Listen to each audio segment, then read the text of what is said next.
Okay, let's go ahead and try this example. Here they ask us, what is the pH of a solution that's made if we add 2 grams of sodium acetate to 250 mils of 1 molar acetic acid? Assume that the volume does not change very much, and they give us the Ka value for acetic acid. So we always want to start off with identifying what we have. In this problem, we have 2 chemicals. Now, the problem told me it was a buffer, so that makes this a pretty easy thing to identify. We've got a buffer solution. We're going to be able to go directly to the Henderson-Hasselbalch equation. But how would I know that if they did not tell me that I created a buffer? Well, let's look at what we have. We have an acid, H, C2H3O2. It's an acid, it starts with H, but it's not a big 6 acid. Therefore, this is my weak acid. Well, this sodium acetate is a salt. That salt has part of that we can cross off. The Na plus is a big B cation. If we get rid of the big B cation because we can ignore it, that leaves behind a weak base. An anion, C2H3O2 minus acetate, is the conjugate base of acetic acid.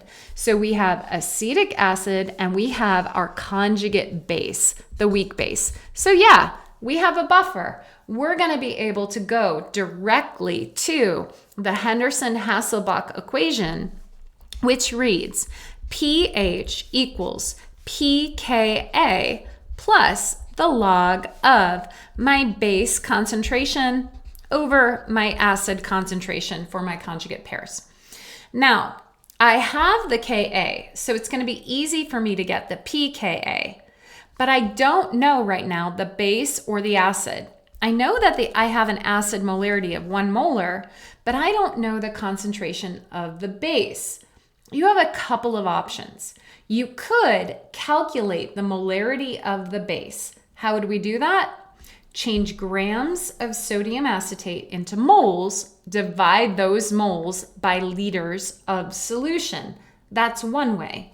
Another way, which is the way that I prefer to do it, is to not use molarities, but let's just go ahead and use moles for either one of these. In this expression, base over acid can be molarity or moles. Let's go for moles. So the first thing I'm going to do is find moles of my sodium acetate. They gave me the molar mass of sodium acetate in this problem, where they said that 1 mole of sodium acetate was 82.0 grams if you add all that up. Your grams of sodium acetate will go away. If you take 2 times 1 over 82, we get 0.024 moles of your sodium acetate. We're going to need to keep that number on the back burner. Now, we're also going to need moles. You have to be consistent. You either need both molarity or both moles. We're going to need moles for our acetic acid.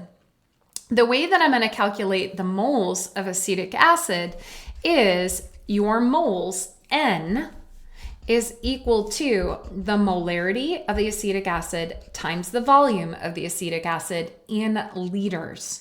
So your moles of acetic acid will be the molarity, 1.0 moles per liter, times a volume, let's change that into the liters, move your decimal point 3 places, 0.250 liters.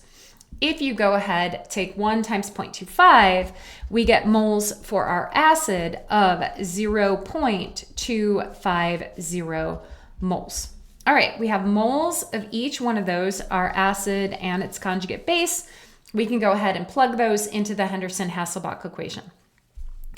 The pH of our solution is pKa, negative log of the Ka value, 1.8 times 10 to the minus 5. Before I even do anything else, I know the pH of this buffer is going to be very close to 5.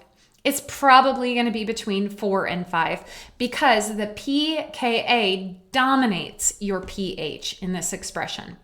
So we have negative log of 1.8 times 10 to the minus 5 plus the log of my base number. My base number, let's just go back and double check, is 0.024 over the acid number, both in moles, 0.250 moles. Okay, and moles you're going to cancel out. All right, now pH equals, if you take the negative log of 1.8 times 10 to the minus 5, I said it was going to be close to 5, between 4 and 5. It happens to be 4.74. Now, whether your pH is above this value or below this value simply depends on the concentration, the relative concentration of the base and the acid. I noticed that I have more acid than I do base. We're going to lower this, make it a little more acidic than it would if those were equal. Another way to look at this, if you take 0.024 divided by 0.250, well, that number is going to be under 1. So that number, it being less than 1, when we take the log of a number less than 1, we're going to get a negative value. In fact, if you plug that out on your calculator, it turns out to be negative 1.02. Now, when you go ahead and subtract those, pH is 4.74 minus 1.02. I get a pH value of 3.72. And that is the overall pH of the buffer solution when I mix a weak acid and its conjugate base. I hope that helps. Take care.